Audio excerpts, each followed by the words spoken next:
స్వామి హనుమ యొక్క ముఖమండలము సంధ్యాకాలమునందు ఆకాశము ఎటువంటి మంగళాన్ని ఇవ్వగలిగినటువంటి శక్తితో దీప్తిని పొంది ఉంటుందో అటువంటి దీప్తిని పొంది హనుమ యొక్క ముఖమండలం ఉంటుంది. అందుకే సంధ్యాయా సమభిస్పృష్టం యథాతత్ సూర్యమండలం.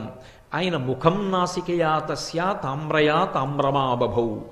ఆయన యొక్క ముఖము, ఆయన యొక్క నోరు, ఆయన యొక్క ముక్కు ఎర్రగా పగడాల ముద్దలా ఉంటుంది. అలా ఎర్రగా ఉన్నటువంటి ముఖమండలం వంక ఒక్కసారి మీరు చూసి ఒక్క నమస్కారం చేశారనుకోండి, అది పరమమంగళములను ఇవ్వగలుగుతుంది. హనుమ యొక్క ఉపాసనలో ఉన్నటువంటి అత్యద్భుతమైన విషయం, ప్రతిరోజు హనుమ యొక్క ముఖాన్ని ఎవరు చూస్తారో, ఎవరు ఆయనకి నమస్కారం చేస్తారో అటువంటి వారి యొక్క అజ్ఞానము తొలగిపోతుంది. చాలా తొందరగా వారికి జ్ఞానకటాక్షము కలిగేటటువంటి అదృష్టాన్ని పొందుతారు.